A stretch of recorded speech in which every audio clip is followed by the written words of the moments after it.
pinangalan talaga ni Pangulong Bongbong Marcos ang nagdaang administrasyon. Binira ng Pangulo ang Oplan Tokhang at ang pagiging maka-China ng dating Pangulo at kanyang mga kaalyado. Nasa frontline ng balitang yan, si Mean Los.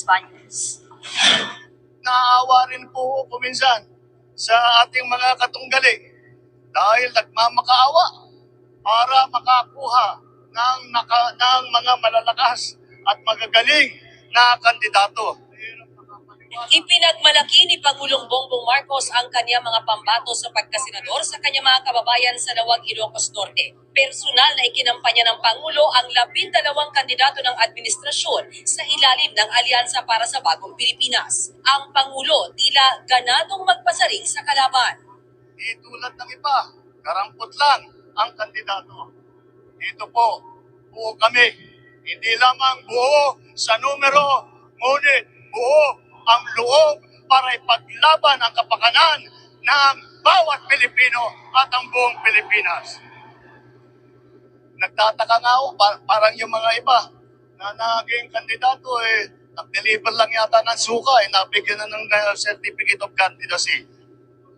Pagmamalaki pa ng Pangulo, maganda ang record ng kanilang senatorial candidates, hindi gaya ng iba. Wala sa kanila ang may bahid ng dugo dahil sa tukhang.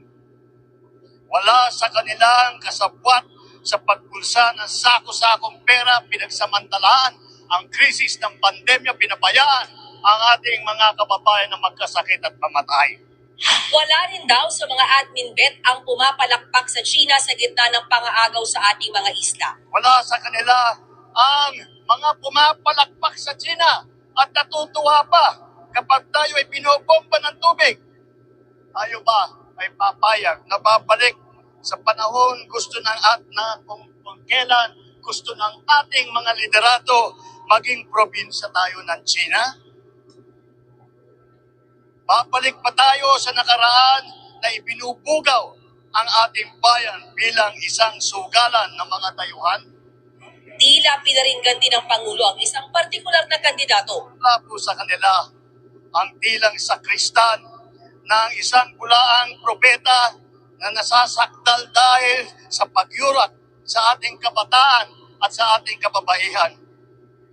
Wala sa kanila ang nagataguyod ng pugat ng krimen, ng sentro ng paglalapastangan ng mga kababaihan na mga ugo.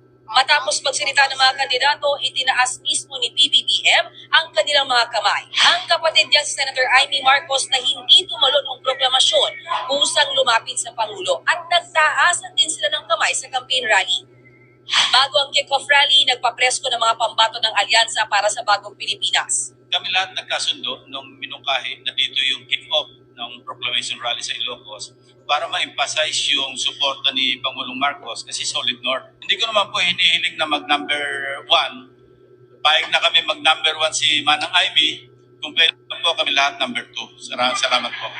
Karamihan sa mga pambato ng administrasyon pasok sa top 12 ng mga survey. Pwera lang kina Senator Francis Tolentino at Benher Abalos.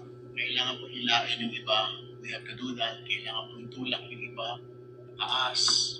We have to do that. It's a coalition. It's a force.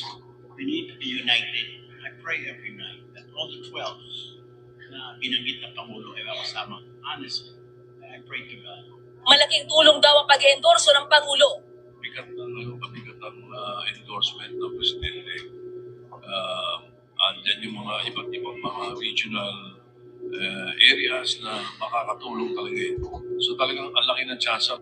Tikom naman ang bibig ng ilan sa impeachment trial ni Vice President Sara Duterte dahil kailangan daw muna nilang manalo bago magkomento. Mula rito sa Lawag City, Ilocos Norte, nagbabalita mula sa Frontline, Mean Los, News 5.